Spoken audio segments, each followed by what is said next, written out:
بسم اللہ الرحمن الرحیم۔ عصر کے وقت عرش کا فیصلہ، ایک ایسا فیصلہ جس کا اعلان خود اللہ تعالیٰ نے کیا اور قسم کھا کر فرمایا کہ ہر پریشانی، ہر مصیبت منٹوں میں ختم ہو سکتی ہے۔ ذرا ٹھہر کر سوچئے، جب خالق ایک کائنات خود کسی عمل کی گارنٹی دے رہا ہو تو پھر اس کے اثر میں شک کی گنجائش کیسے باقی رہ سکتی ہے؟ محترم ناظرین، آج ہم آپ کو ایک ایسی تسبیح کے بارے میں بتانے جا رہے ہیں جو آپ کی زندگی کے ہر اندھیرے کو روشنی میں بدل سکتی ہے۔ وہ تسبیح جو پریشانیوں کے پہاڑوں کو ریزہ ریزہ کر دیتی ہے، وہ تسبیح جس کے بارے میں فرمایا گیا کہ جس گھر میں اسے صرف ایک بار بھی پڑھ لیا جائے، اس گھر سے مصیبتیں، تنگ دستی، بے چینی اور شیطانی اثرات سب ختم ہو جاتے ہیں اور دلوں میں سکون اتر آتا ہے۔ اور آج ہم صرف آپ کو وہ تسبیح ہی نہیں بتائیں گے بلکہ اس کا صحیح طریقہ بھی بتائیں گے، تاکہ عصر کے وقت کی تمام برکتیں، رحمتیں اور انعامات آپ کو مکمل طور پر حاصل ہو سکیں۔ اس لیے گزارش ہے، اس پیغام کو آخر تک ضرور سنیے، کیونکہ ہو سکتا ہے یہی وہ موڑ ہو جو آپ کی زندگی بدل دے۔ محترم ناظرین، آج کے اس تیز رفتار اور پریشانیوں سے بھرے دور میں ہر طرف ایک عجیب سی بے چینی ہے۔ ہر شخص کسی نہ کسی اندرونی کرب میں مبتلا ہے۔ کوئی دولت مند ہے مگر سکون سے محروم، کوئی غریب ہے مگر پریشانیوں میں گھرا ہوا۔ حکمران ہو یا عام انسان، ہر زبان پر ایک ہی شکوہ ہے، کاروبار میں برکت نہیں، گھروں سے سکون اٹھ گیا، رشتے ٹوٹ رہے ہیں، اولاد نافرمان ہو رہی ہے۔ کیا آپ نے کبھی غور کیا کہ یہ سب کیوں ہو رہا ہے؟ کیوں ہمارا معاشرہ دن بدن مسائل کے سمندر میں ڈوبتا جا رہا ہے؟ اس کا جواب نہ کسی سائنسدان کے پاس ہے، نہ کسی ماہر نفسیات کے پاس، بلکہ اس کی جڑ ہماری اپنی غفلت میں چھپی ہوئی ہے۔ ہم اپنے خالق، اپنے مالک، اپنے رزاق اللہ رب العزت سے دور ہو چکے ہیں۔ ہم دنیا کی عارضی دولت، فانی لذتوں اور جھوٹی چمک دمک کے پیچھے اس قدر بھاگ رہے ہیں کہ ہم نے اپنے دین کو، اپنی ابدی نجات کے ذریعے کو پیچھے چھوڑ دیا ہے۔ اور جب انسان اپنے مقصد تخلیق کو بھول جاتا ہے تو پھر اس پر دنیاوی مشکلات کے دروازے کھول دیے جاتے ہیں تاکہ وہ تھک کر، ٹوٹ کر واپس اپنے رب کے در پر آ جائے۔ یہ ایک اٹل حقیقت ہے کہ ہم جتنا قرآن کے نور سے دور ہوں گے، جتنا اپنے پیارے نبی حضرت محمد صلی اللہ علیہ وسلم کی سنتوں سے دور ہوں گے، اتنا ہی ہم پریشانیوں میں گرتے چلے جائیں گے، کیونکہ دل کا سکون صرف اور بچادن محسوس صرف اللہ کے ذکر میں ہے۔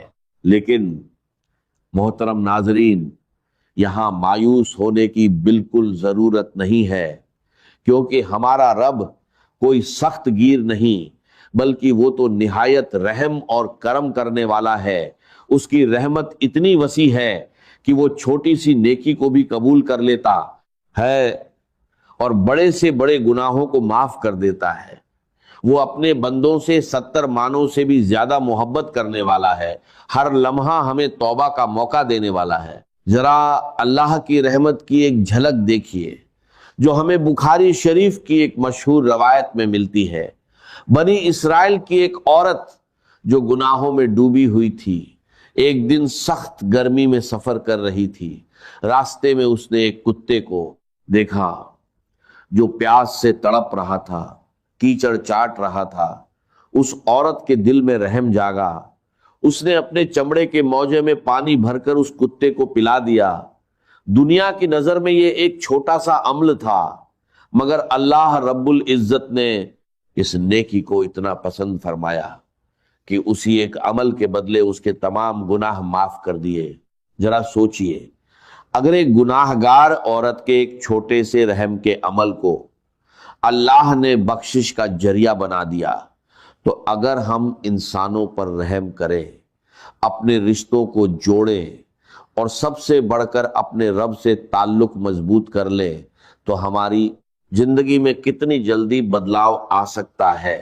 اور ایک حدیث قدسی میں اللہ تعالیٰ فرماتے ہیں، اے ابن آدم، اگر تو میرے پاس زمین بھر کر گناہ لے کر آئے مگر میرے ساتھ کسی کو شریک نہ کیا ہو تو میں تیرے پاس اتنی ہی مغفرت لے کر آؤں گا۔ یہ ہے ہمارے رب کی شان کربی، اس کی غفاریت۔ وہ تو صرف ہمارے ایک قدم کا انتظار کر رہا ہے۔ اب جب ہم اپنے رب کی اس رحمت اور کرم کو سمجھ چکے ہیں تو یہ جاننا بھی ضروری ہے کہ اس سے تعلق کیسے جوڑا جائے، کیونکہ جیسے ہی یہ تعلق جڑتا ہے ہر پریشانی، ہر مصیبت خود بخود ختم ہونے لگتی ہے۔ اور اس تعلق کو جوڑنے کا سب سے پہلا، سب سے اہم ذریعہ 5 وقت کی نماز ہے، جو دین کی بنیاد ہے۔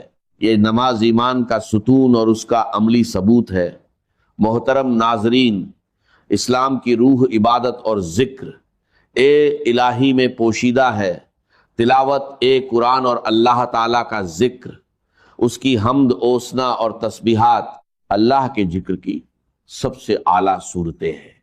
کچھ لمحات ایسے ہوتے ہیں جو اللہ کے یہاں خاص فضیلت رکھتے ہیں، اور انہی میں سے ایک بابرکت وقت عصر کا وقت ہے۔ عصر کے وقت انسان پر سورج اپنی منزل کے آخری کنارے کی طرف بڑھ رہا ہوتا ہے، دنیا کی رونقیں مدھم پڑنے لگتی ہیں اور فضا میں ایک خاص خاموشی چھا جاتی ہے۔ یہی وہ لمحہ ہوتا ہے جب دلوں کے دروازے ذکر الہی کے لیے سب سے زیادہ نرم ہو جاتے ہیں۔ اسی ساتھ میں عرش کے فیصلے کے وقت جب کوئی بندہ اخلاص نیت کے ساتھ یہ تسبیح پڑھنا شروع کرتا ہے تو اس پر رحمت الہی کے دروازے کھلنے لگتے ہیں۔ اس کی ہر مصیبت، ہر مشکل منٹوں میں ختم ہونے لگتی ہے۔ اس کے گرد فرشتے حصار قائم کر لیتے ہیں، وہ اللہ تعالیٰ کی حفاظت میں آ جاتا ہے اور شیطان اس کے قریب بھی نہیں آ سکتا۔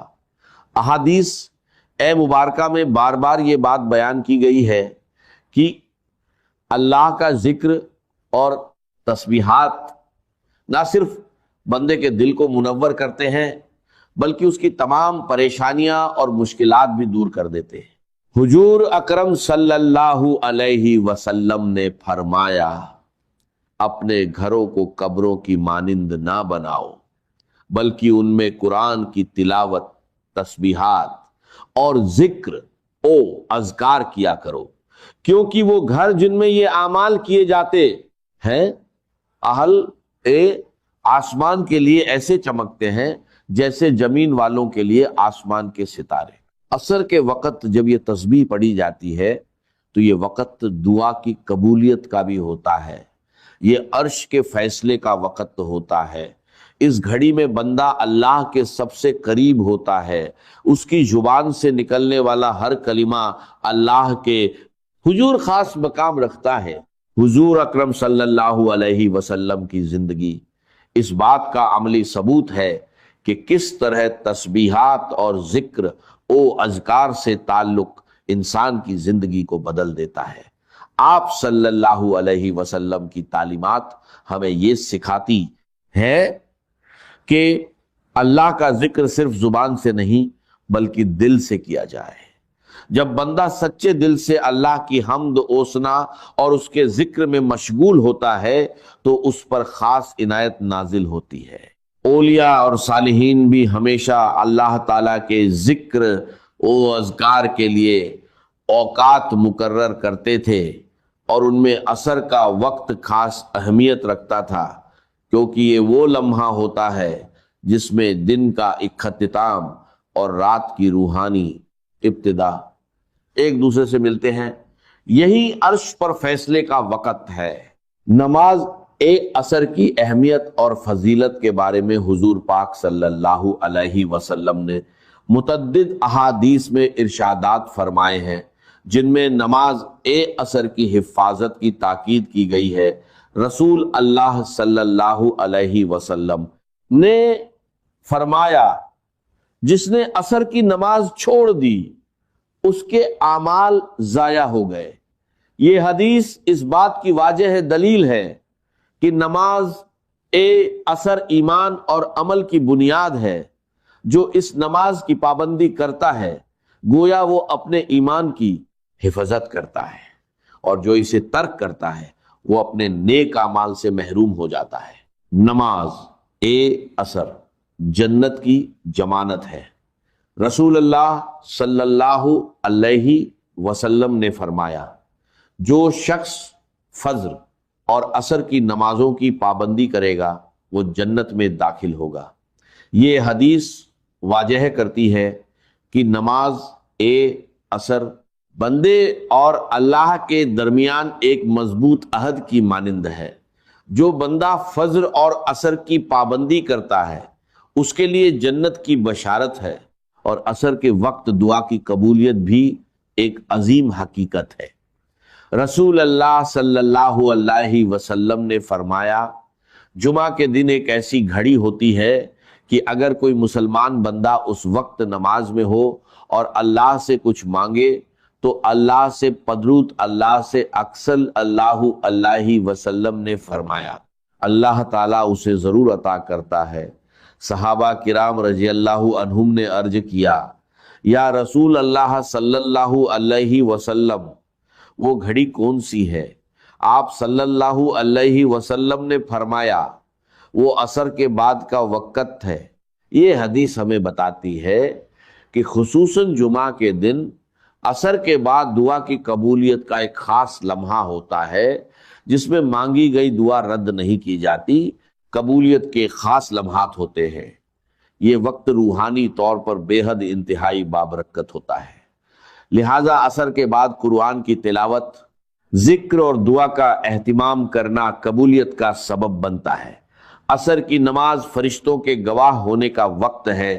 رسول اللہ صلی اللہ علیہ وسلم نے فرمایا، تمہارے پاس رات اور دن کے فرشتے آتے ہیں اور وہ فجر اور عصر کے وقت جمع ہوتے ہیں۔ پھر جو فرشتے تمہارے پاس رات گزارتے ہیں وہ اوپر جاتے ہیں اور اللہ تعالیٰ ان سے پوچھتا ہے، تم نے میرے بندوں کو کس حال میں چھوڑا؟ وہ عرض کرتے ہیں، ہم نے انہیں نماز پڑھتے ہوئے چھوڑا اور نماز پڑھتے ہوئے پایا۔ عصر کا وقت وہ مبارک لمحہ ہے جب فرشتے بندے کے اعمال اللہ کے حضور پیش کرتے ہیں۔ جو شخص اس وقت عبادت، تلاوت یا ذکر میں مشغول ہوتا ہے اس کا حال فرشتے اللہ کے سامنے بہترین صورت میں پیش کرتے ہیں۔ عصر کے بعد نیکیوں کی برکت کے بارے میں رسول اللہ صلی اللہ علیہ وسلم نے فرمایا، جو شخص کسی نیک عمل پر دن کے اختتام میں قائم رہتا ہے اللہ تعالیٰ اس پر اپنی رحمت نازل فرماتا ہے۔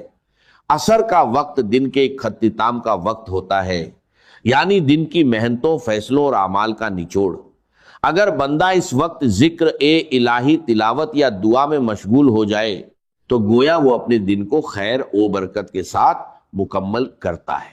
نماز عصر کے وقت یعنی عرش کے فیصلے کے وقت، اس تسبیح کو پڑھنے سے نہ صرف گھریلو مسائل حل ہونے لگتے ہیں بلکہ روحانی طور پر انسان کے دل پر سکون اور اطمینان نازل ہوتا ہے۔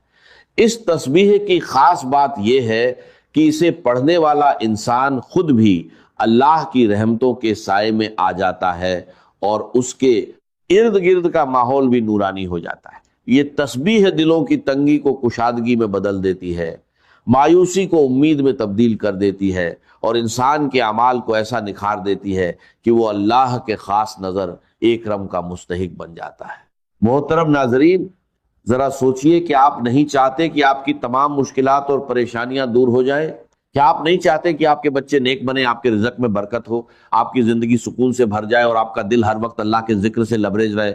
اگر آپ اس کے طلبگار ہیں تو ان تسبیحات کو دل سے سنیں، سمجھے، اور اس عمل کو اپنی زندگی کا حصہ بنا لیں، کیونکہ یہ وہ عمل ہے جس سے نہ صرف انسان کی مشکلات دور ہوتی ہیں بلکہ وہ اللہ اور اس کے نبی صلی اللہ علیہ وسلم کے کرم کا حقدار بن جاتا ہے۔ اگر آپ چاہتے ہیں کہ آپ کا دل نور سے منور ہو جائے، آپ کے دل سے وسوسے، اندھیرے اور غم کے بادل چھٹ جائیں اور آپ کی زندگی میں سکون آ جائے، تو آپ کو عرش کے فیصلے کے وقت یعنی عصر کے وقت اس عمل کو لازمی کرنا ہوگا اور اس کے اثرات آپ خود دیکھیں گے۔ محترم ناظرین، اب جب وقت کی نزاکت ہم پر واضح ہو چکی ہے اور ہم جان چکے ہیں کہ یہ وہ وقت ہے جب عرش کے فیصلے زمین پر نازل ہوتے ہیں، تو آئیے اب ہم چلتے ہیں اس خاص تسبیح کی طرف جسے عصر کے وقت پڑھنے سے اللہ تعالیٰ نے ہر مشکل کے خاتمے کا زبردست وعدہ فرمایا ہے۔ آپ نے اس عمل کو پورے دھیان اور اللہ پر کامل یقین کے ساتھ سننا ہے، کیونکہ یہ عمل مختصر ضرور ہے مگر اس کی طاقت اور تاثیر غیر معمولی ہے۔ عمل کا کامل طریقہ یہ ہے کہ نماز عصر کے وقت اس عظیم اور طاقتور عمل کو کرنے کے لیے آپ نے سب سے پہلے خشوع و خضوع اور مکمل یکسوئی کے ساتھ نماز عصر ادا کر لینی ہے۔ اس کے بعد سجدے کی حالت میں خوب گڑ گڑا کر اپنے رب سے اپنی مشکلات کا ذکر کرنا ہے۔ اگر ممکن ہو تو دو دو برادی تھے نفل ادا کر کے آپ تشہد اتحیات کی شکل میں بیٹھ جائیں۔ پورا دھیان، پوری توجہ اور کامل یقین صرف اللہ رب العزت کی ذات پر مرکوز ہونا چاہیے، اور دل میں یہ یقین رکھنا ہے کہ میرا رب میری ہر آواز سن رہا ہے اور میری ہر مشکل کو دور کرنے کی طاقت رکھتا ہے۔ اس کے بعد آپ نے اس عمل کا آغاز کرنا ہے اور پیارے آقا صلی اللہ علیہ وسلم کی ذات اقدس پر 3 مرتبہ درود ابراہیمی پڑھنا ہے، وہی درود جو ہم نماز میں پڑھتے ہیں۔ درود پاک ایک نورانی عمل ہے، آپ میرے ساتھ بھی ایک مرتبہ پڑھ لیجئے، اللہم صلی علی محمد و علی آل محمد کما صلیت علی ابراہیم و علی آل ابراہیم انک حمید مجید، اللہم بارک علی محمد و علی آل محمد کما بارکت علی ابراہیم و علی آل ابراہیم انک حمید مجید۔ یہ درود پڑھتے ہی آپ کا پورا عمل اللہ کی بارگاہ میں قبولیت کا لباس پہن لیتا ہے۔ اس کے فوراً بعد آپ نے اللہ تعالیٰ کے 99 مبارک ناموں میں سے ایک عظیم نام یا رحمان کی ایک مکمل تسبیح پڑھنی ہے۔ یا رحمان کے ذکر کی فضیلت بہت بڑی ہے، یہ نام اللہ کی وسیع رحمت کو ظاہر کرتا ہے۔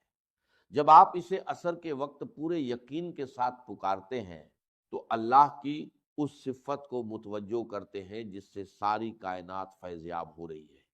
یہ ذکر دل کو سکون دیتا ہے، گناہوں کا بوجھ ہلکا کرتا ہے اور انسان کو اللہ کی دائمی رحمت میں لے آتا ہے۔ اس کے بعد آپ نے قرآن پاک کی سب سے مختصر مگر بے حد ببرکت سورت سورہ الکوثر کی 7 مرتبہ تلاوت کرنی ہے۔ یہ سورت چھوٹی ضرور ہے مگر اس کی طاقت اور تاثیر بہت بڑی ہے۔ یہ ہر دشمن، ہر رکاوٹ اور ہر بدخواہ کو ختم کر دیتی ہے۔ الکوثر کا مطلب ہے کثرت کی بھلائی، اور اسے پڑھنے سے اللہ تعالیٰ دنیا اور آخرت دونوں میں بھلائی عطا فرماتا ہے۔ اس کے بعد آپ نے دعا یونس پڑھنی ہے، جس نے حضرت یونس علیہ السلام کو سخت ترین مشکل سے نجات دلائی۔ اس دعا کو ایک مکمل تسبیح کے طور پر پڑھنا ہے۔ لا الہ